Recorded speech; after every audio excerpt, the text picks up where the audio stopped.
22 juillet prochain et la majorité, j'ai dit bien là, l'Union sacrée qui a répliqué en organisant aussi ou en prévoyant aussi une marche, c'est même 22 juillet. Pour l'opposition, ils exigent que le président de la République puisse démissionner. J'allais dire d'une manière la démission du président de la République pour haute trahison selon les camps de l'opposition et pour la majorité. Ils vont marcher les mêmes 22 juillet pour contester cette entre guillemets tentative de coup d'État contre le président de la République démocratique du Congo. Comme je disais dès l'entame, cette jungle qui cause les sphères politiques en RDC, est-ce que ça facilite la population congolaise? Parce que nous le savons bien, au du terrain interne, de partout où vous nous suivez, si les actions sont menées sur le terrain aujourd'hui par les politiques, ceux qui gouvernent, voire ceux qui ne gouvernent pas, c'est entre guillemets pour l'intérêt de la population. Si nous avons une thématique très bien ciblée, marche et contre-offensive du 22 juillet entre liberté de manifester et impératif de stabilité. La guerre des coalitions annonce-t-elle une crise démocratique majeure? C'est la grande question qui se pose ce matin. Est-ce que cette guerre entre guillemets politique de coalition, nous avons la coalition C64 et aussi la coalition entre guillemets Union sacrée ou C4, cette guerre de coalition sur la marche contre-offensive du 22 juillet, en quoi bénéficie la population congolaise? Est-ce que ça crée une crise majeure ici en République démocratique du Congo? Et pour en parler, j'ai des citoyens congolais, des patriotes, je dirais bien de très très bonne qualité, avec qui nous allons survoler durant cette émission pour analyser cette thématique, analyser les questions politiques de la République démocratique du Congo. Nous avons ici avec moi l'habitué, il est devenu l'habitué de ce studio que j'ai dit, mais c'est Dive Kazadi. Bonjour et bienvenue. Bonjour Monsieur Manyongo. Merci. Je profite aussi de cette occasion pour saluer mon co-débatteur. Très bien. J'espère qu'une fois de plus, nous pourrons être à l'auteur du souverain primaire. Très bien, merci beaucoup. Un an passé, il nous revient aujourd'hui Martinez Kabemba. Je reste de ton état que je dis bonjour et bienvenue. Bonjour Monsieur Magnon, je suis très content de me retrouver encore une fois de plus sur ce plateau malgré beaucoup de temps passé. J'ai fait de l'occasion pour saluer mon co-débatteur.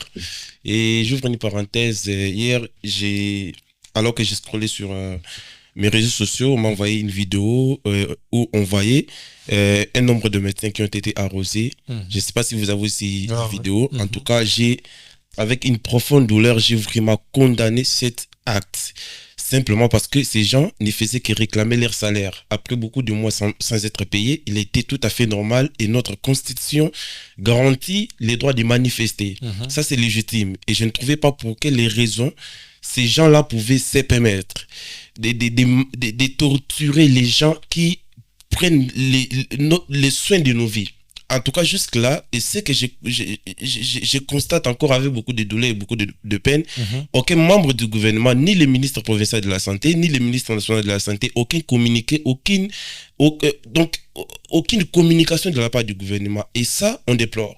Très bien, merci beaucoup. On déplore aussi, les médecins sont des personnes qui nous soignent de temps en temps. Cette vidéo a vraiment fait beaucoup parler sur les réseaux sociaux, voyant les syndicats de médecins être arrosés. Pourquoi? Parce qu'ils manifestent, ils réclament leurs droits, ils réclament leur salaire. Et je crois la justice va s'occuper de cette situation, va aussi interpeller, comme nous avons vu le docteur David être interpellé dans l'affaire de cette jeune fille qui a été entre guillemets torturée pour son propre bien. Et nous devons aussi voir cette même énergie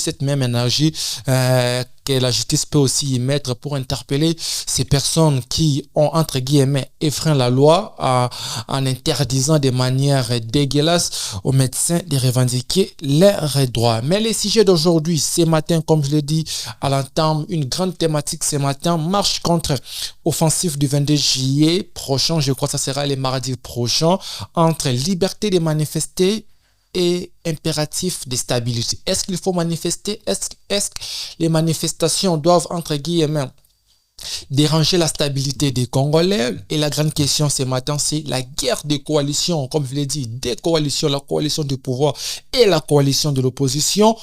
annonce-t-elle une crise majeure en République démocratique du Congo? Div Kazadi, nous voyons très bien l'annonce. Nous avons d'ailleurs vu l'annonce de l'opposition. C'était déjà d'ailleurs pour le 8 juillet et reporté au 22 juillet suite à l'appel à la convocation du président burundais des leaders de l'opposition. Ils ont parlé et après, c'est pour parler, non pas entre guillemets empêcher à l'opposition de maintenir toujours sa marche entre guillemets pour exiger la démission du président de la République Antoine Tshisekedi selon et pour haute trahison. Et de l'autre côté, il y a aussi la majorité. Là, je parle de l'Union sacrée. Nous avons vu le professeur Mbata déclarer que la majorité aussi va entre guillemets marcher parce que pour eux manifester là où le président de la République siège, c'est entre guillemets, c'est une tentative de coup d'État. Quelle est votre lecture? Déjà, merci M. Manyong pour la parole accordée. Merci. Je m'aimerais bien commencer sur la question de la manifestation avant d'atterrir sur ce qui a dit M. Mbata. Ok. M. Manyong, manifester est un droit garanti dans la Constitution. Très bien. L'opposition congolaise est appelée à manifester si seulement il trouve nécessaire, dans quelque sorte. Je ne refuse pas et je ne suis pas contre la manifestation. Mais manifester, vous manifestez pourquoi? C'est ça la question aussi à se poser. Nous devons avoir une raison légitime qui nous pousse à vraiment manifester. Si leur manifestation c'est pour exiger la démission du président Félix Tshisekedi, en quelque sorte, je dirais encore, ok, c'est que l'opposition est en train d'avancer des raisons dont ils estiment qu'ils doivent nécessairement marcher contre cela. Bon, maintenant, réfléchissons ensemble. L'opposition choisit de manifester jusqu'en allant jusqu'où? Au Palais de la Nation. Très bien. Déjà, il faut signaler ici quelque chose de taille. Le Palais de la Nation n'est pas un lieu de contestation. C'est le siège de souveraineté d'un peuple. Vous pouvez bien manifester. De même manière que la Constitution garantit le droit de manifester, de même manière aussi la Constitution garantit le droit de protéger les institutions. Et lorsque vous êtes en train de manifester, nous manifestons sur base de quoi nous demandons quoi et dans quel timing. Parce que, touchons maintenant le fond. Le fond est celui-ci. Le président de la République a été élu au suffrage universel direct.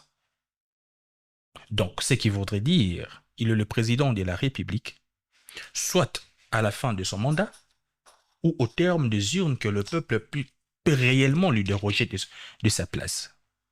Aujourd'hui, lorsque nous nous lèvons pour aller exiger sa démission jusqu'à la grille du Palais de la Nation, c'est marcher sur la Constitution. Ce n'est pas un acte de démocratie, c'est un acte d'intimidation.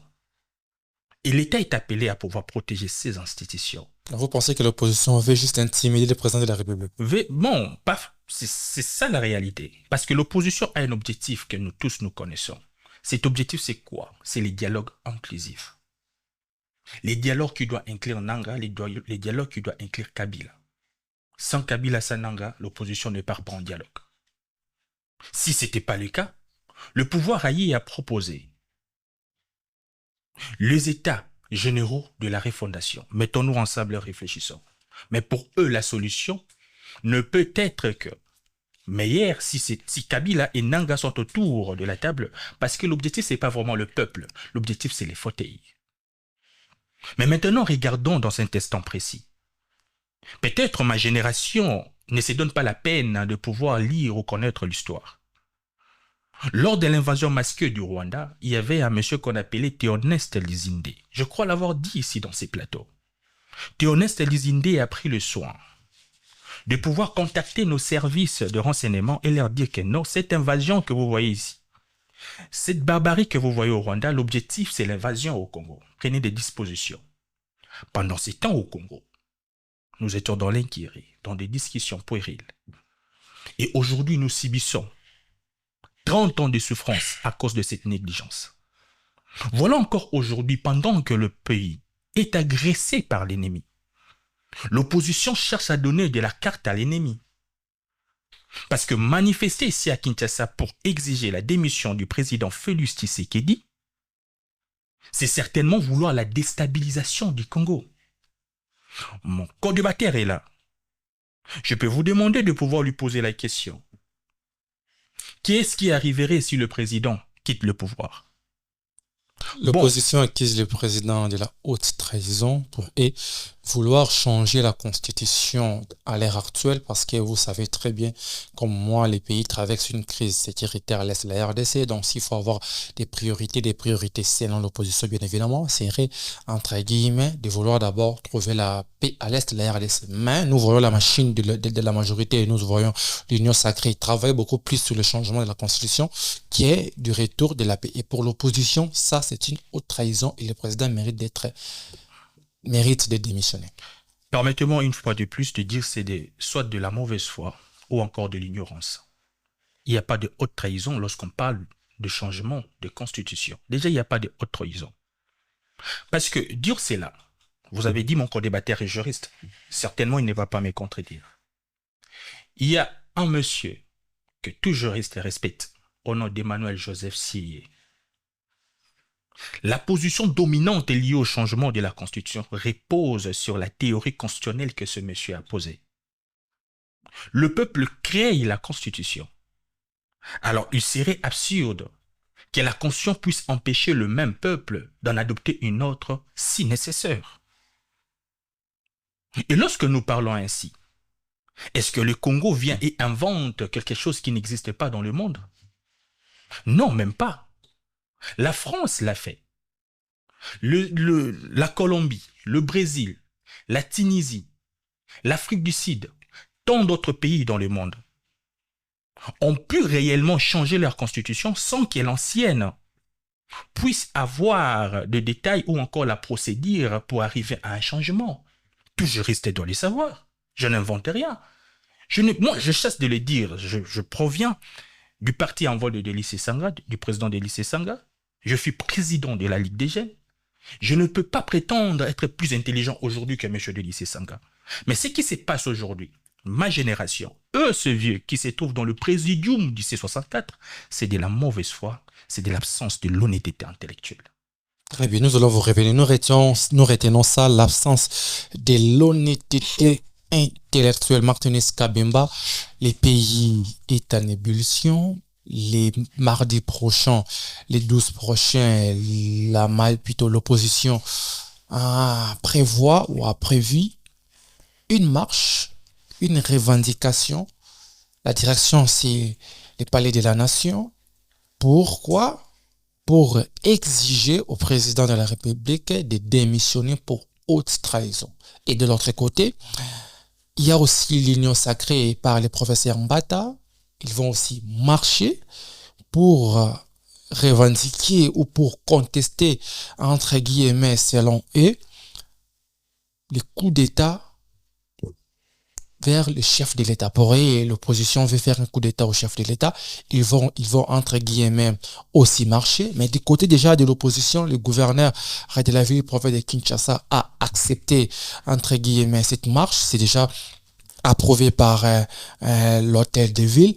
Vous pensez qu'aujourd'hui, la population congolaise a besoin de ça? Parce qu'aujourd'hui, tout acte politique doit se résumer au bien de la population. Vous pensez que la population a vraiment besoin de ça? Merci beaucoup de la question, M. Magnong. Je pense que je vais répondre à cette question en deux volets. Très bien. En tant que juriste, je réponds sur le plan juridique. La manifestation, encore le droit de manifester est garanti par la Constitution. Donc, je ne peux pas trouver ça normal que l'opposition soit empêchée de manifester. Et ici, lorsque la loi organise la liberté de manifestation, ni les droits, ni l'objet, donc n'est pas requis. Donc, je dirais... la loi n'est pas précisée la cause. Donc, le droit de manifester n'est pas subordonné ni au lieu, ni à l'objet. Très bien. Et ça, c'est important. Et voilà pourquoi les régimes qui nous gouvernent en matière de manifestation s'appellent les régimes d'information. Bien qu'à une certaine mesure, ça pour des juristes avérés, les diront comme moi, à une certaine mesure, pour cause de sûreté de l'État, l'autorité ayant dans ses attributions l'administration a ce qu'on appelle les pouvoirs de police. Comme par exemple les autorités politico-administratives peuvent estimer que selon les contextes et selon la température et pour cause de sûreté de l'État ou encore pour cause de sûreté pour sécurité nationale, on ne peut pas autoriser aux demandeurs de manifester. Très bien. Parce que l'autorité politico-administrative a pour premier rôle de protéger l'État. Très bien. De protéger l'intégrité intégrité territoriale. Je vous donne un exemple. Ça peut arriver qu'on est agressé par le Rwanda. Ici, la capitale, c'est le siège des institutions, est agressé par le Rwanda ou en compagnie de force extérieure. Et nous, parce qu'on est opposants ou on est société civile, on demande de manifester. Parce qu'on ne saura pas identifier qui est qui. Qui est manifestant, qui fait quoi. Vous voyez.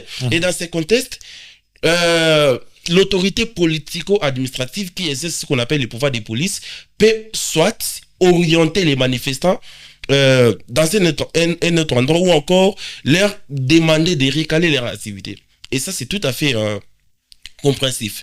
Et moi, en tant que républicain, parce que je ne m'identifie pas comme opposant, je suis républicain et respectueux de nos textes et de nos institutions, j'estime que l'IDPS aujourd'hui au pouvoir ne peut pas empêcher à l'opposition de manifester. C'est tout à fait légitime. Malgré la dictature qu'on déplorait à l'époque de Kabila, mais Kabila n'a jamais empêché à l'UDPS ou encore à l'opposition de l'époque de manifester. Et d'ailleurs, alors que ça se faisait, c'est les leaders de l'opposition ou les leaders de filles de l'opposition à l'époque qui étaient Etienne Tshisekedi demandaient à la population de sortir, parfois ville morte, et c'est toute l'étendue du territoire national qui est paralysée. Je pense que vous vivez ça à Kinshasa, vous connaissez l'histoire très bien. Et aujourd'hui, les contextes qui fait l'objet, qui fait couler beaucoup d'encre et beaucoup de salive, c'est celui du changement de la Constitution. Très bien. Et je serai très rigoureux sur cette question parce que, d'abord, étant juriste de mon État et interpolitique, j'estime que ce sont des questions qui doivent être traitées avec beaucoup de sérieuxité, avec beaucoup de simplicité. Parce que il ne faut pas ignorer, la Constitution, c'est l'acte qui fonde l'État. Et j'aime ce que le professeur Ndiolé Sengekeli emploie toujours. La Constitution, c'est ce qui nous constitue. Donc l'État n'est rien sans Constitution. C'est l'expression de notre vie. Donc les miroirs, lorsque nous regardons la Constitution, on se regarde. Sans laquelle, c'est l'obscurité, c'est la mort. Et ce n'est pas parce que vous êtes au pouvoir ou vous détenez le pouvoir que vous pouvez vous réveiller demain matin et vous dire que vous changez la Constitution. Et ça ne peut pas passer dans un État qui se veut démocratique ou un État de droit. Et la même Constitution, c'est celle qui vous a donné le pouvoir que vous avez. Et cette même Constitution donne à la population les droits de pouvoir changer ou pas. La population, moi, ici, je ne vais pas employer une connotation d'opposition, mais des citoyens d'abord. Allons-y. En tant que citoyen, l'article 63 de la Constitution nous confère les devoirs. Et j'aime bien ce qu'emploie ces dispositions de cet article. Les devoirs de s'opposer à toute forme de barbarie qui tendent à soit renverser le régime en place, soit à renverser l'ordre constitutionnel. Ça, c'est un devoir. Donc, à défaut, vous serez justiciable soit devant le tribunal de l'histoire, soit devant les générations futures. Donc, en tant que citoyen à qui on reconnaît ses devoirs, l'opposition a le plein pouvoir de manifester. Les lieux, c'est ça les problèmes. Et le lieu. Parce que la loi n'a indiqué aucun lieu pour manifester, et je pense que l'opposition a le plein droit de manifester partout où il a besoin de manifester. Même le président de la République. Je vous dis. Dans un pays où il y a l'insécurité à l'est. L'insécurité n'a pas de limite aujourd'hui. Nous ne savons pas qui peut être parmi ces manifestants. Alors qu'on avait l'insécurité à l'époque de Kabila, l'UDPS sortait, manifestait, et parfois c'était de la barbarie cruelle. Vous voyez? Donc, on ne peut pas empêcher, sous prétexte que nous sommes sous l'agression, que l'opposition ne peut manifester. Vous voyez? Mais moi, je peux analyser ces débats sur le plan politique. Au niveau du palais présidentiel, là où l'opposition veut manifester, c'est sous forme de symbolique. C'est-à-dire, comment c'est symbolique? Ça veut dire parce que c'est le président... C'est le représentant, c'est le symbole de l'unité nationale. Et lorsque nous, citoyens, nos populations, estimons que celui que nous avons élu pour nous représenter, là où siège la représentation nationale, Donc, c'est détourné de ce que nous lui avons conféré comme mission. On a le plein pouvoir sur le plan symbolique d'aller manifester, de dire que c'est notre droit, là où vous êtes, c'est nous. Donc, c'est notre propriété. Mais c'est Martounis Kabeba. Vous ça, avez dit vous êtes républicain. Moi j'aime ça. J'y reviens. Je vous relance. Moi, j'aime quand vous montez comme ça et nos auditeurs, nos téléspectateurs adorent. Je salue tous ceux qui nous suivent sur Facebook. Je vois notre Facebook explose comme pas possible. Merci toujours de suivre là-bas, de partager toujours les petites vidéos que nous partageons et aussi la grande émission. Sans oublier celle de TikTok. Vous êtes républicain. Vous avez dit très très bien. Moi, j'adore ça. Nous sommes en République démocratique du Congo. Un pays, entre guillemets, infiltré. Vous le savez très bien comme moi, même l'armée est infiltrée. Ce qui même, d'ailleurs, c'est la cause pour laquelle nous n'arrivons peut-être pas à tenir bon au front là-bas à l'est du pays. Nous ne savons pas qui est qui. Un pays où ça date des décennies que le gouvernement a organisé l'identification de sa population. Nous ne savons pas qui est congolais, qui ne l'est pas jusqu'à présent. Avec toutes ces informations, avec tous ces éléments, vous pensez que c'est prudent aujourd'hui de laisser la population, entre guillemets, avec les leaders de l'opposition, de franchir la porte du chef de l'État, là où siègent les chefs de l'État, pour, entre guillemets, revendiquer sans avoir crainte d'un coup d'État? Parce qu'aujourd'hui, si le pays connaît un coup d'État, cette même constitution que l'opposition soutient va tomber. Parce que tout va tomber. Vous ne pensez pas que ce n'est pas bon pour d'abord la RDC, qui, entre guillemets, est démocrate, veut évoluer avec la démocratie, de protéger le président de la République, que nous ne puissions pas avoir un coup d'État parce que nous ne savons pas qui est qui. Parmi les manifestants, on peut avoir des Rwandais dedans, on peut avoir des mercenaires dedans, on peut avoir toutes sortes de problèmes. Vous avez évoqué l'UDPS. Est-ce que l'UDPS a déjà manifesté devant la porte de Kabila, là où Kabila vivait, et le Moura de l'époque les a laissé entrer? Vous ne pensez pas que l'opposition va mettre en danger la vie du chef de l'État? Vous êtes républicain. J'adore ça. Merci beaucoup pour cette précision de détail. Je vous répondrai ceci. Vous savez pourquoi les Congos n'évoluent pas? Pourquoi? Parce qu'on est toujours dans la peau des victimes. Très bien. On veut toujours se victimiser. Et moi, ici, je ne veux pas que mon analyse soit mal comprise. Très bien, allons-y. Je suis dans la logique où l'opposition ne doit pas aller jusqu'au bureau du chef de l'État et lui démettre. Très bien. Ça, en tout cas, c'est pratiquement impossible. Vous le savez comment.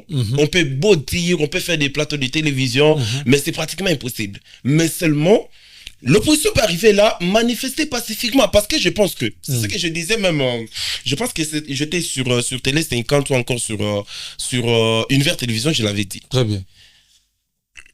La Constitution reconnaît des manifestations pacifiques. L'opposition étant détenteur, d'un non au changement de la Constitution, je pense que pour être cohérent dans sa démarche, doit manifester pacifiquement comme les prévoit la Constitution. Et dans cette logique, moi je ne pense pas que l'opposition irait jusque dans le bureau du chef de l'État pour aller menacer la sécurité, pour aller faire de la barbarie. Mais nous savons la réalité. Il y aura la force du progrès de l'autre côté. Il faut savoir que dans le droit de manifester, lorsqu'il s'agit de manifestations, les manifestants ne sont pas seuls. Ils sont sécurisés. Ils sont protégés. C'est ce que même dit la loi. Donc, les opposants ne seront pas seuls en train de manifester. Ils peuvent juste aller se retrouver devant le palais de la nation ou encore quelque part là, juste en face. Lire leurs mémos. Lire leurs mémos et tout, de manière pacifique, encadré par la sécurité, les forces de défense, encadré par la police. Et après, c'est fini leur manifestation, ils peuvent rentrer. Moi, je pense que ce n'est pas l'opposition, ce n'est pas la manifestation qui fait mal aux gens. C'est quoi? C'est les opposants. Pourquoi? Parce que le régime a du mal à supporter l'opposition. Moi-même, je m'attaque contre l'opposition à un certain niveau parce que j'estime qu'en tant que leader réformateur en leadership, je pense que l'opposition n'est pas cohérente. On va y revenir. Ici, je veux citer. Très bien. Pourquoi? Le droit de manifester est légal. Donc, laissez l'opposition manifester.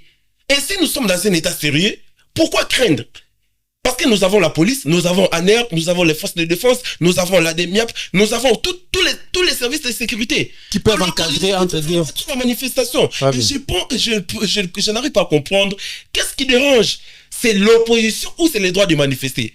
Aux auditeurs de répondre. Très bien, merci beaucoup. Nous allons revenir au prénom d'Yves Kazadi. L'opposition, avec sa démarche de manifester, c'était pour le 8, reporté pour le 22, l'hôtel de ville a confirmé. Mais ce qui fait encore mal, ou ce qui sème encore les désordres, permettez-moi les termes de les dire comme ça, c'est la réaction de la majorité. Est-ce que c'était nécessaire au professeur Mbata de confronter la marche de l'opposition et la marche de la majorité? Parce que selon le professeur Mbata, l'opposition, plutôt la majorité, va aussi marcher pour aller à l'encontre de tout ce que l'opposition condamne au chef de l'État. Ce n'est pas ça qui va créer encore, qui va alimenter encore le feu. Parce que nous savons très bien, on a vu une marche de l'opposition ici. Nous avons vu ce qu'ils font, entre guillemets, la force du progrès. La force du progrès sera du côté de la majorité. Et l'opposition aura aussi des militants devant les palais de la nation. Vous ne pensez pas que c'est la majorité qui veut allumer le feu, qui veut mettre, entre guillemets, le chef de l'État en danger? Déjà, de l'entrée, je dis non. Pourquoi je dis non? Nulle part. Je ne sais pas si c'est M. Kabemba qui est auprès de moi. Peut certainement me montrer où est-ce que la majorité, ou encore le pouvoir, a dit qu'on ne va pas manifester. Nulle part. D'ailleurs, j'ai vu le gouverneur de la ville garantir la protection de la manifestation. Donc, le pouvoir n'est pas contre le fait que l'opposition puisse manifester. Donc, vous n'avez pas suivi la sortie médiatique de Jacques Chabani sur Télé 50. Permettez. Je parle bien du gouverneur de la ville. De la ville. Vous l'avez aussi suivi. Mais alors, je peux certainement dire là. Le problème, ce n'est pas la manifestation de l'opposition. Monsieur Kabemba lui-même l'a dit, ce n'est même pas moi. Il a essayé de bien détailler le moment et le temps. Lorsque ces moments et les temps sont défavorables, il y a la police. Le pouvoir a certainement, cette police, des pouvoirs délocaliser une manifestation. Très bien. Alors, je bien dis ici, l'objectif, ou soit, ce n'est pas l'objectif, ce n'est pas de pouvoir empêcher l'opposition de manifester, mais plutôt de protéger aussi les institutions. En même temps que l'État doit garantir la liberté des manifestations, il doit aussi garantir la protection des institutions. Et vous n'allez pas me dire que non, le président de la République n'est pas une institution. Étant donné que la Constitution lui confère être réellement le représentant même de notre souveraineté. Si tous ici nous reconnaissons que nous sommes un pays agressé, vous allez me dire que non, l'agression se trouve à l'Est. Mais écoutez, si j'ai mal à la jambe, c'est partout dans mon corps que je souffre. La souffrance de ma jambe n'est pas éloignée de ma souffrance, n'est pas éloignée de mon corps.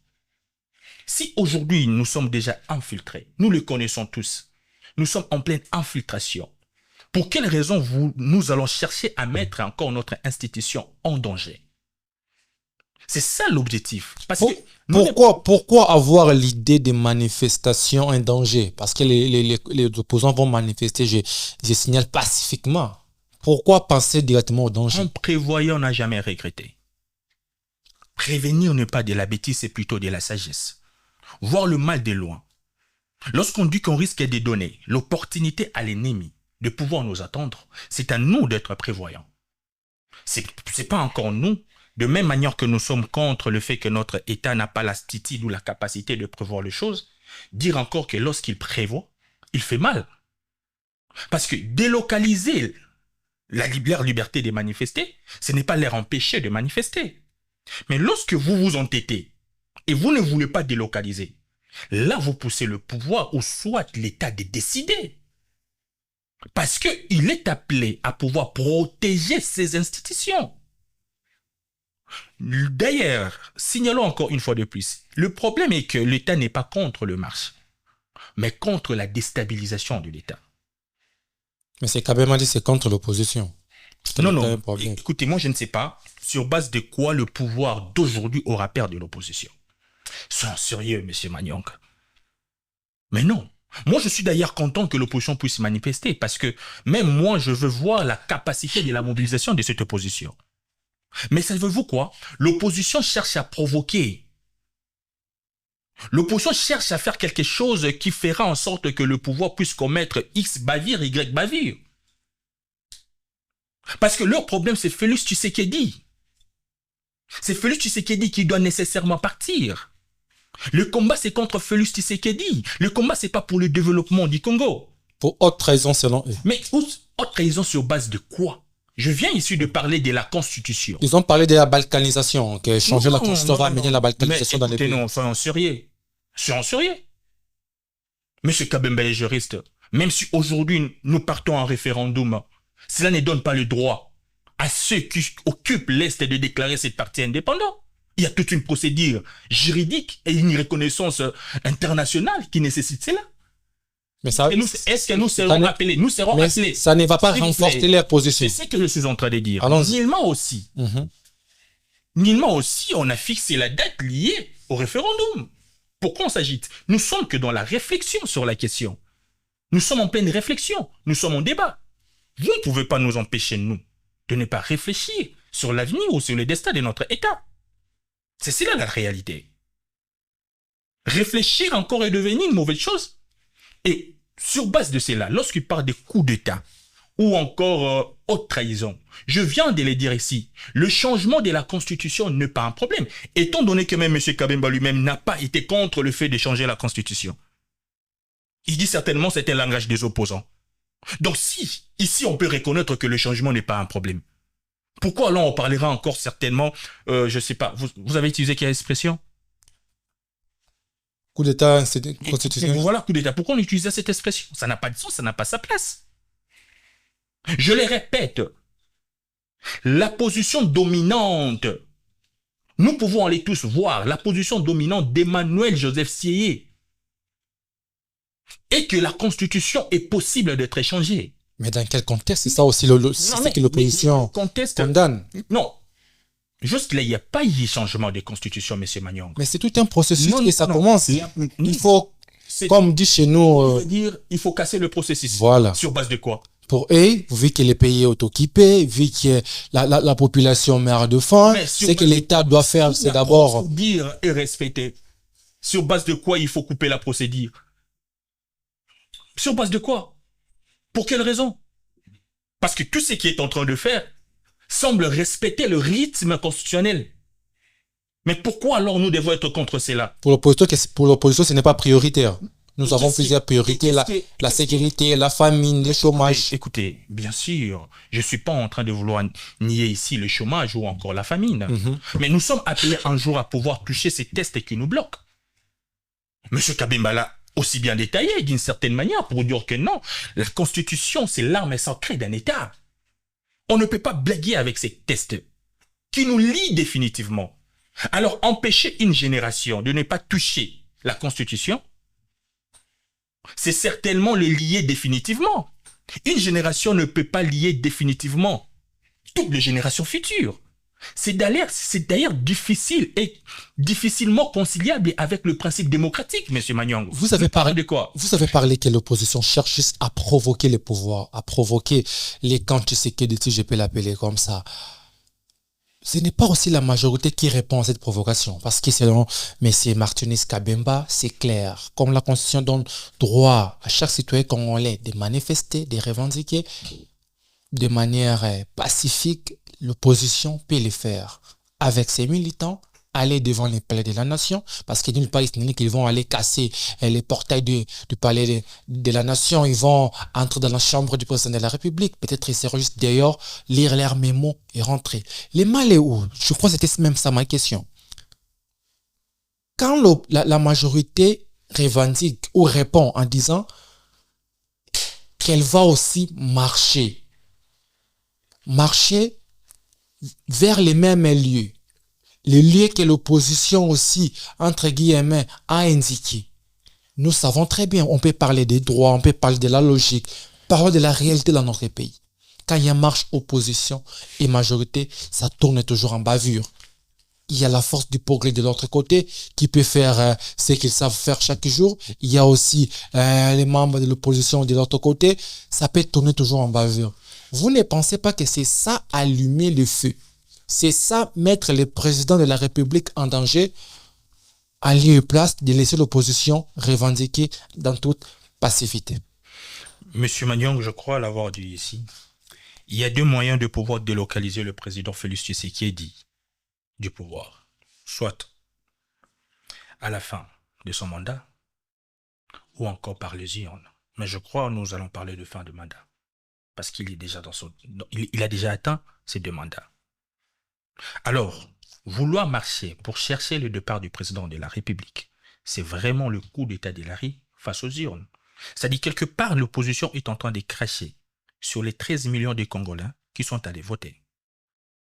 Raison pour laquelle je dis c'est marcher sur la Constitution. Parce que c'est la Constitution qui lui confère réellement le pouvoir qu'il a aujourd'hui. La même Constitution qu'ils sont en train de pouvoir débattre, de pouvoir défendre d'une certaine manière. Vous parlez de M. Mbata. Écoutez, moi je ne vais pas entrer dans le discours politicien. Je crois ici on est en train de réfléchir librement. Je suis le président d'un mouvement politique. Alors je réfléchis en tant que citoyen congolais et en tant que patriote. C'est un point de vue de M. Mbata. Je crois qu'il est mieux placé pour répondre à son point de vue parce que étant connecté, en suivant les informations, j'ai vu certainement aussi certaines personnalités du pouvoir, de la majorité, dire que non, il n'y aura rien ces jours-là. Il n'y aura pas manifestation. Donc moi, je ne vais pas entrer dans ces cas-là, dans ces balles-là, quoi que ce soit. C'est aussi un moyen peut-être de pouvoir déstabiliser, déstabiliser l'opposition dans son organisation. Ça, c'est un jeu politique qu'on n'a pas, on ne peut pas entrer. Mais moi, j'aimerais ici que nous puissions rester lucides. Parler de ce qui est vrai. Ce qui est vrai est quoi? L'opposition a le droit de manifester. Mais l'État garantit en même temps aussi l'aptitude de protéger les institutions. Alors, étant un pays agressé, pendant que l'FRDC, Ouazalendo, se battent à l'est du pays pour protéger notre intégrité territoriale, nous ne devons pas donner la piste à l'ennemi. Nous ne devons pas jouer la carte de l'ennemi. Parce que manifester jusqu'à s'allier, pendant que nous reconnaissons que certaines même disent, même si que le Congo n'a pas déclaré officiellement que nous sommes en guerre, certaines même disent que le Congo est en guerre. Mais si nous sommes tous capables de reconnaître cela, pourquoi devons-nous aller? Ce n'est pas que nous ne sommes pas aux États-Unis d'Amérique, où le pays est calme. Nous ne sommes pas en France. Notre démocratie est progressive d'une certaine manière parce que là, présentement, nous sommes touchés. Et s'il faut que nous puissions se protéger, nous allons garantir la liberté de manifestation de l'opposition, mais l'air de délocaliser, ce n'est pas un péché. Très bien. Tout simplement ça, le petit souci. Très bien, merci beaucoup, M. Martinez Kabemba. À l'africaine, les problèmes se règlent toujours par des dialogues, parce que nous avons vu avec nos ancêtres autour du fait, les questions ou les conflits les plus rudes s'est réglé et s'est dissipé facilement. Et nous avons vu aussi l'opposition et nos pères de l'Église être appelés à Bujumbura par le président burundais. Mais à la sortie de ces pourparlers, l'impact souterrain n'a rien changé. Nous peut-être la population, on pensait que ça allait peut-être faire annuler la marche de l'opposition, mais l'opposition a maintenu sa marche, maintient toujours sa pression. Vous pensez que ces pourparlers n'ont pas réussi? Il faut organiser d'autres pourparlers pour arranger dans l'amiable. Merci beaucoup, M. Magnon. Avant de répondre à cette question, j'aimerais relever quelques ambiguïtés dans l'intervention de mon co-débatteur. Mais avant ça, j'aimerais passer un message très clair à monsieur le professeur Mbata, mais pas au professeur Mbata, au politicien Mbata. Très bien. Et déjà, en voulant constamment changer la constitution, il a déjà violé sa mère. Dans nos coutumes, c'est-à-dire, dans nos traditions, reprenez d'abord son matin de John Kabama, en voulant constamment changer la constitution, l'acteur politique, secrétaire général des Unions Sacrées, Mbata, a déjà violé sa mère. Comment ça? Et dans nos traditions, mais c'est lui-même qui l'avait dit autrefois. La constitution, c'est lui qui veut changer la constitution, c'est comme une mère. Et qui veut changer la constitution, viole sa maman. Et l'acteur politique Mbata, le secrétaire national général des Unions Sacrées, a déjà violé sa mère. Et sa mère est déjà même enceinte. Et je pense que dans nos traditions, dans nos coutumes, une personne qui a déjà vu la nudité de sa mère est maudite.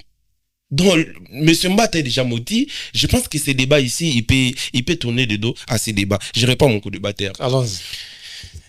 Il a bien Je ne voulais pas en parler, mais quand même, j'en parle. Il faut en parler si c'est exprimez-vous. Les droits, c'est mon domaine. En toute En liberté. tout cas, ceux qui me connaissent savent que je suis très bon en droit. Allons-y. Et il parle que penser sur le changement de la Constitution dans les contextes qui est le nôtre, ce n'est pas un péché, ce n'est pas une infraction, mais c'est une erreur grave. Parmi les infractions imprescriptibles en droit pénal constitutionnel, il y a une tentative de renversement de l'ordre constitutionnel. Et c'est constitue même d'une haute trahison pour un président de la République. Donc l'opposition a raison. Oh, l'opposition a raison. Demandez à tous les scientifiques, les juristes scientifiques avérés, ils vont les dire. Le procès Mbata les disait pendant qu'ils étaient dans l'opposition.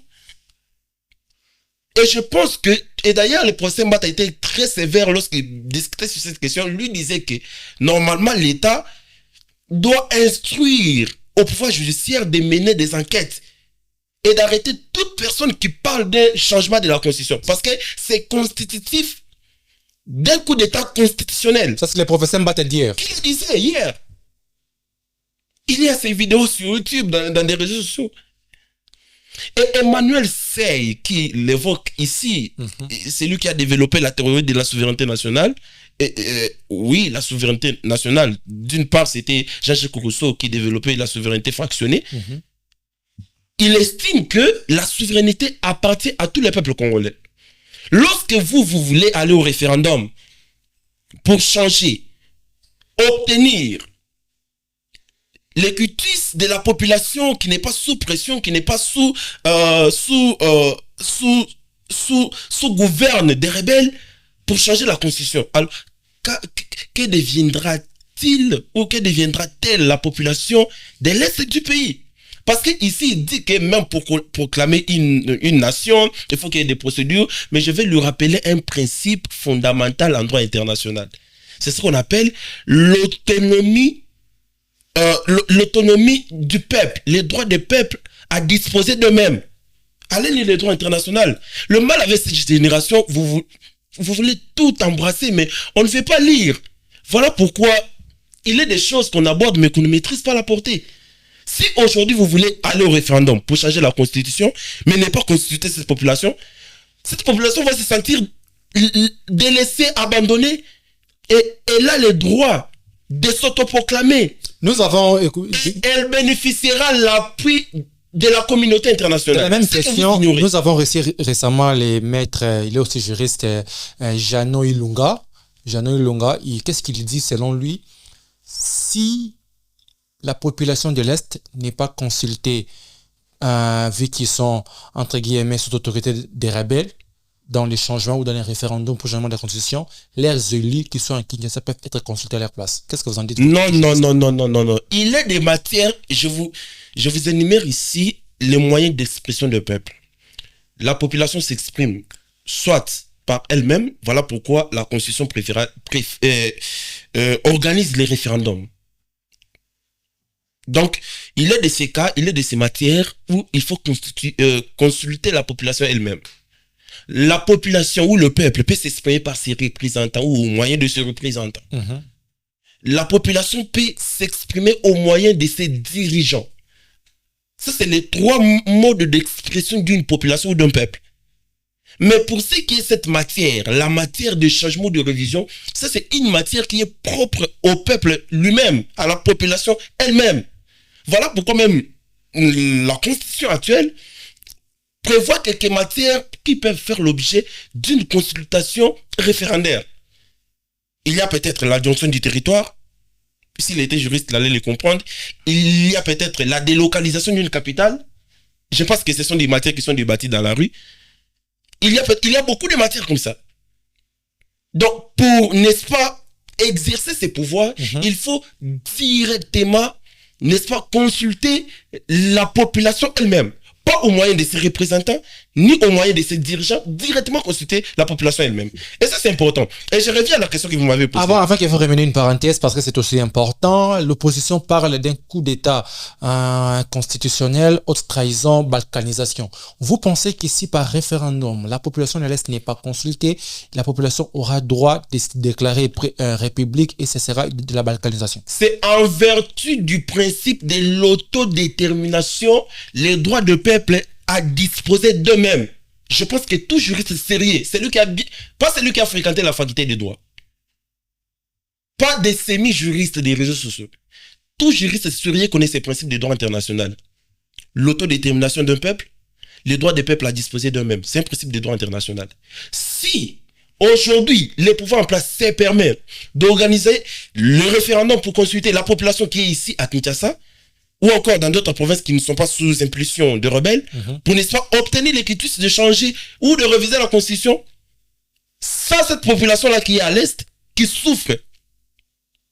Donc cette population a le plein pouvoir, a le plein droit de s'autoproclamer d'elle-même État. Et je pense que cette population aura l'accompagnement de la communauté internationale. Et surtout que cette région des Grands Lacs est déjà trop menacée. Et c'est là où est fixé les regards de beaucoup de rusés. Pour balkaniser ces pays. Très bien. Je pense que au président Félix Tshisekedi, mon frère, je pense que vous êtes mieux placé pour comprendre cet aspect des choses. L'UDPS va se fâcher, tu l'appelles ton frère. Hein. Mais c'est mon frère congolais. Allons-y. Je pense que, bon, moi, j'aime débattre avec j'aime.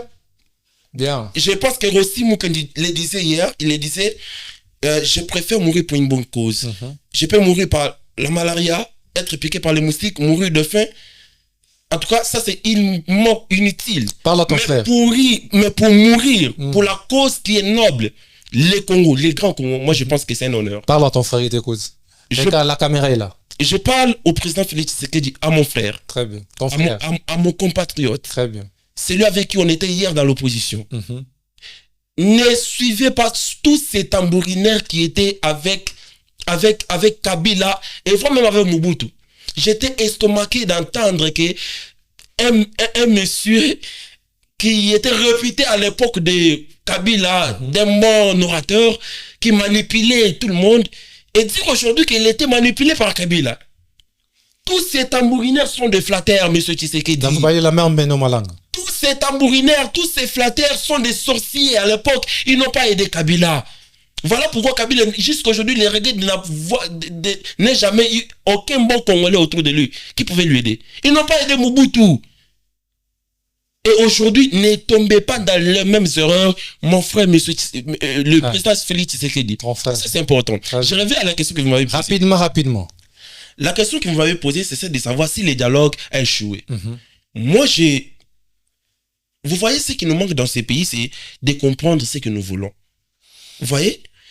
Vous ne pouvez pas être contre alors que le président est encore pendant l'exercice de ses fonctions, légalement et légitimement. Très bien. Lui imposer un dialogue qui est inconstitutionnel, mais être contre les changements de la Constitution. Vous n'êtes pas cohérent. Non, par là que vous disiez que l'opposition s'est contredit. Je ne peux pas comprendre que des personnes qui soutiennent la Constitution, mais qui sont contre, mais qui veulent un dialogue anticonstitutionnel. Un dialogue qui est inconstitutionnel, pendant que le président est en fonction légalement et légitimement. Ça, c'est vouloir une chose et son contraire. Soit vous laissez tranquillement le président en exercice aller jusqu'au bout de son dernier mandat, et après on voit organiser les élections, à défaut, voir dans quelle mesure on peut, n'est-ce pas, gouverner le pays pour des prochaines élections. Et ça, c'est la cohérence. Voilà pourquoi, d'où moi je ne suis pas, et je décourage fermement les jeunes de ne pas être du côté de cette opposition. Elle n'est ni légitime, elle n'est ni intègre, elle n'est ni sérieuse. Mais je vous dis. Je vois mes certificats en train de rire. Je vous dis, moi-même, vous connaissez que je suis opposant, mais républicain, il faut ajouter. Très bien. Parce que moi, je pense qu'aujourd'hui, on doit même changer cette appellation d'opposition.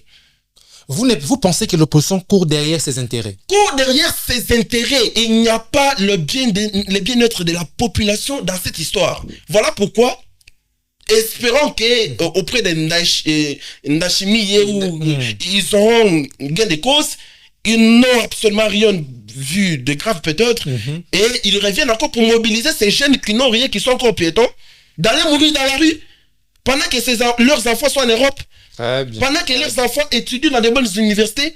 Moi je suis contre. Et je ne peux pas comprendre cela. Très bien, merci. C'est quand il commence par prendre ses enfants et aller dans la rue. On a vu non. l'ancien président Div. Moi, je pense avec ses enfants à la rue. Tout le monde pourrait être manipulé dans la boue, mais pas moi. On connaît ce qui se passe. De la manipulation, voir ses enfants à la rue pour manifester. Je vous dis, nous connaissons ce qui se passe. Arrêtez de manipuler. Vous avez vu en Bujumbura lorsqu'ils sont partis, ils ont consulté les jeunes qui sont avec eux. Vous avez vu quel jeune qui a fait partie de cette délégation. Il y a même les camps de la jeunesse, une coalition qui vient d'enseigner très en train de dire pourquoi ils ne sont pas consultés. Moi, j'encourage ces jeunes-là, bien que je ne vais pas dire cela, mais j'encourage quand même ces jeunes-là de faire leur histoire. Oui, pour aussi avoir l'air passé des dates. Non. Aujourd'hui, ayons la culture de se soutenir entre nous les jeunes. Parce qu'aujourd'hui, l'idéal, c'est de voir les jeunes être manipulés, souffrir à côté des CV là qui ont déjà tout gagné. Et c'est ça. Mais voir des jeunes qui veulent se battre pour faire leur propre route, créer leur propre chemin, et c'est nous-mêmes jeunes, qui sommes les premiers à combattre ces jeunes-là. Alors qu'en réalité, on n'est qu'en train de combattre pour nos propres intérêts de la jeunesse. Très bien, Martinez Kabouson. Vraiment, à la fin, nous prenons Maître Div, enfin, Monsieur Div Kazadi, je crois qu'on va chuter avec lui. Je vois, vous êtes heureux parce que d'une manière ou d'une autre, messieurs les républicains penchent d'un côté à l'autre et quand ils penchent de votre côté de la balance, vous vous sentez erré. Et moi, j'aime ça. J'aime exprimer que vous l'exprimez en toute liberté.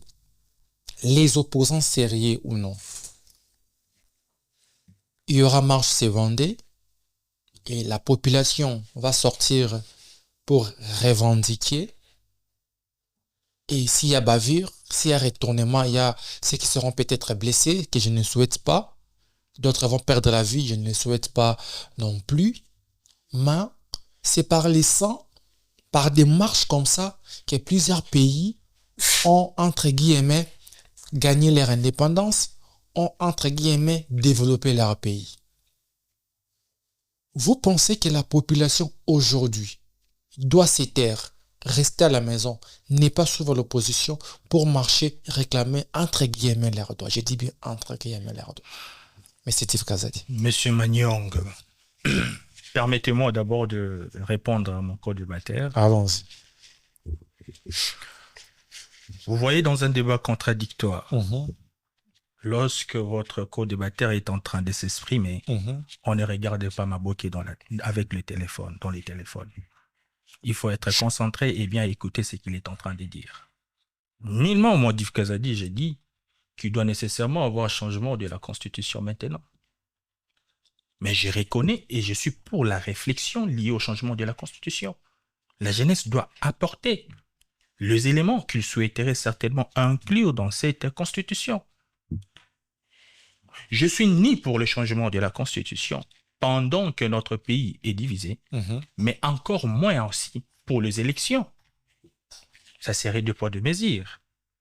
Mais vous n'allez pas m'empêcher à moi à réfléchir sur cette question et vous n'allez pas m'imposer et me dire que non, cette réflexion est inadéquate, que le changement de la Constitution n'est pas possible.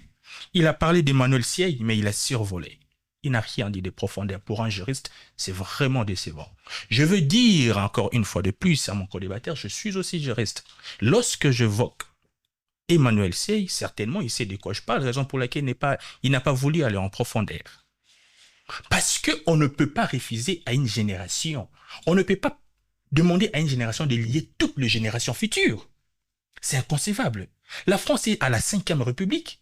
J'ai bien cité le pays où le changement de la Constitution ont été organisés sans que réellement dans leur constitution, il puisse y avoir de procédés ou de détails amenant à une autre constitution. Mais nous parlons de quoi là? Pour un juriste, c'est très étonnant. Ne pas reconnaître cela, c'est de la mauvaise foi. Et c'est ce que je dis, la jeunesse souffre de l'honnêteté intellectuelle. Ou encore une très mauvaise information sur la question de l'éthique ou de la connaissance. Parce que ça en fait. Je dis des choses où je ne ramasse pas. Je dis des choses qui existent. Ben non. Allons-y tout simplement encore pour répondre à votre question qui était de... La jeunesse, entre guillemets, doit rester à la maison, ne pas suivre l'opposition pour ne pas marcher, ou bien la jeunesse doit marcher pour revendiquer, entre guillemets, ses droits. Non, tu sais, vous avez parlé de pays développés. Je vais vous dire un truc. La majorité de pays développés dans ce monde, ce sont de pays où les jeunes ont refusé de se faire manipuler par l'opposition dite radicale. Monsieur Magnon, je vous mets en défi, il faut aller voir. Le pays dont les jeunes, je vais même prendre, le pays dont les jeunes ont refusé de se faire manipuler par l'opposition dite radicale, ce sont les pays aujourd'hui qui sont développés. Je peux parler de la Chine. Mais il y a certainement des réalités, je ne refuse pas. Il y a des réalités qui peuvent pousser un peuple à pouvoir s'élever. Je ne dis pas le contraire. Monsieur mon co-débatteur a dit encore quelque chose lié à la Constitution. Ça me fait mal. Parce que le professeur Daniel Mbao, s'il est juriste, je ne sais pas comment est-ce qu'il va contredire, nous a dit une fois, et il a dit encore une fois, qu'aucune constitution ne porte les germes de sa propre destruction. Cela ne veut pas dire que cette constitution ne peut jamais être changée.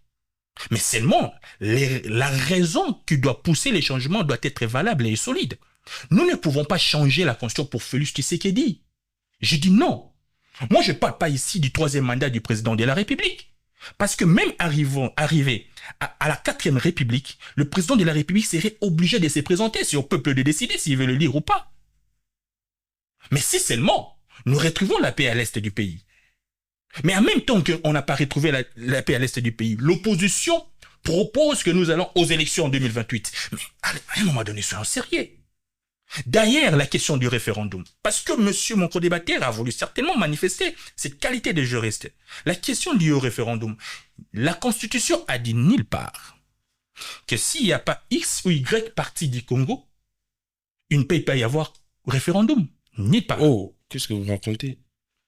Dans le mot référendum, perd son sens même. S'il te plaît. Quand on dit référendum, ça veut dire que c'est une consultation populaire. Je suis en train de... On parle de la Constitution. Mais c'est ça. S'il te plaît. J'ai dit la Constitution n'a dit nulle part. N'amenez pas votre réflexion, monsieur Kabemba. N'amenez pas votre réflexion propre réellement dans ces moments précis et dans un débat contradictoire. On parle de la Constitution. Vous avez évoqué des articles et j'ai apprécié certainement votre éloquence d'une certaine manière. Mais n'amenez pas votre réflexion propre sur la question de la Constitution. La Constitution a combien d'articles? Nulle part la Constitution a dit qu'on ne peut pas parler de référendum, qu'il n'y aura pas référendum si tel parti n'est pas occupé. Parce qu'on peut aller même dans la théorie. En 2006, lorsqu'il y a eu la mise en place de la Constitution de 2006, qu'est-ce qu'on a dit? On a divisé la République démocratique à 26 provinces. Mais ce n'était pas effectif au moment précis. C'était dans un temps futur que cette effectivité doit être réellement mise en place. Donc, ce qui veut dire, il est possible que le référendum puisse être mis en place et que la Constitution puisse aussi garantir le droit de ces contraints qui sont occupés par les rebelles à un temps convenable et à un temps dicté. Mais je ne suis pas pour cette option parce que je sais que le Congo est tellement convoité. C'est là où on se retrouve, moi et lui. Le Congo est très convoité. La réalité qui se trouve à l'est du pays, cette invasion, c'est une invasion masquée. Ce sont de grandes puissances qui l'ont voulu. Et leur donner encore l'opportunité ou la Libye de pouvoir s'accaparer de nos terres, ça serait réellement d'aller dans ce sens-là. Mais logiquement, il ne faut pas qu'ils puissent dire que non, cela n'est pas logique. Mais en même temps, je les répète ici, lorsque je parle, je me rends compte au moins pour la première fois pendant que je parle, il ne regarde pas ma bouquille sur les téléphones. Donc, je suis certain qu'il m'a compris. Lorsque je parle, je suis pour le changement de la Constitution, mais avec nos territoires à 100%. Je suis pour le changement de Constitution dans ces contextes-là. Donc, moi, je le dis et je ne cesserai jamais de le dire, ça c'est notre pays. Si nous voulons avancer, nous devons éviter les consanguins du malin, M. Magnon. Connaissez-vous les consanguins du malin? C'est le présidium du C64. Ces gens-là se battent pour leur intérêt. Ici, permets-moi, je suis de nature à pouvoir soutenir les jeunes. Là, je jette d'ailleurs des fleurs à mon co-débatteur parce que je crois qu'il a presque tout dit. Je voulais m'exprimer sur la question liée au dialogue, mais je crois que je n'ai plus rien à dire parce qu'il a tout dit. Donc, ce sont des consanguins du malin. Ils veulent uniquement leur fauteuil. C'est ce qui leur intéresse. Parce que lorsqu'on leur propose les états généraux pour la refondation, le salut de la patrie, ils ne sont pas pour. Mettons-nous et réfléchissons sur la question. Pourquoi? Juste parce que l'application des conclusions liées de ces états généraux, ça serait au président de la République de pouvoir l'assurer. Mais écoutez, la Constitution confère au président de la République la légitimité constitutionnelle. C'est lui qui est appelé à convoquer un forum national et assurer ses applications. Mais de mêmes personnes qui sont contre, je dirais, de mêmes personnes qui défendent le respect de la Constitution sont prêtes à pouvoir certainement soutenir l'incongruité lorsque ça les arrange. Très bien. Donc, comprenez sur base de cela, les dialogues, je suis contre et j'en serai toujours contre parce que je ne vois pas en quoi ça pourrait aider les Congos. Mais plutôt, la responsabilité de la jeunesse, l'implication de la jeunesse peut changer beaucoup de choses dans ces pays. Vous pensez qu'on va juste survoler parce que nous sommes déjà à la fin. Vous pensez que la coalition, les camps de la jeunesse va, entre guillemets, se démarquer pour apporter aussi l'idée ou la réflexion de la jeunesse sur cette question? Permettez-moi, je veux répondre à cette question avec beaucoup de calme parce que je ne maîtrise rien lié, je dirais, les objectifs liés du temps de la jeunesse. Je ne maîtrise rien, je ne maîtrise pas les objectifs, mais si ils sont en train de pouvoir se donner pour une bonne cause, pourquoi pas? Nous ne pouvons que souhaiter de bonnes choses pour notre pays. Nous sommes des jeunes, voire des jeunes. C'est battre pour le pays, c'est une bonne chose. Mais je ne sais pas faire de commentaires légendaires à ça parce que je ne maîtrise rien. Je ne maîtrise rien sur leur constitution. Juste voir les jeunes se réunir sans pour autant voir des appuis politiques des vieux. Pardon? Sans pour autant voir l'appui politique des entre guillemets vieux. On ne sait pas dans la politique ce qui se passe. Moi, je sais pas, je fréquente personne lié dans ces camps. Je ne sais pas affirmer s'il y a appui ou il n'y a pas appui. Très bien. Rassembler les jeunes ne veut rien dire, monsieur Magnon. Il faut avoir de l'idéologie, il faut avoir de la vision. C'est la vision qui donne l'âge. Ce n'est pas l'âge qui fait la vision. Voyez-vous? Donc, moi, je peux dire, rassembler le jeune, ce n'est rien. Moi, je le fais. Je fais des meetings, j'ai organisé des marches. Des images sont là, il faut aller voir. Donc, rassembler le jeune ne veut rien dire. S'exprimer en français ou faire un débat contradictoire ne veut rien dire. Mais on va voir réellement si le combat était noble dans les temps. Très bien. Sur base de cela, je ne maîtrise rien lié à ces camps, donc je ne préfère pas faire des commentaires qui n'auront peut-être pas ses places. Merci beaucoup. Nous sommes vraiment à la fin de cette émission. Je donnerai les derniers mots à M. Martin Skabema quelques secondes. Vous parlez, vous clôturez l'émission avec beauté.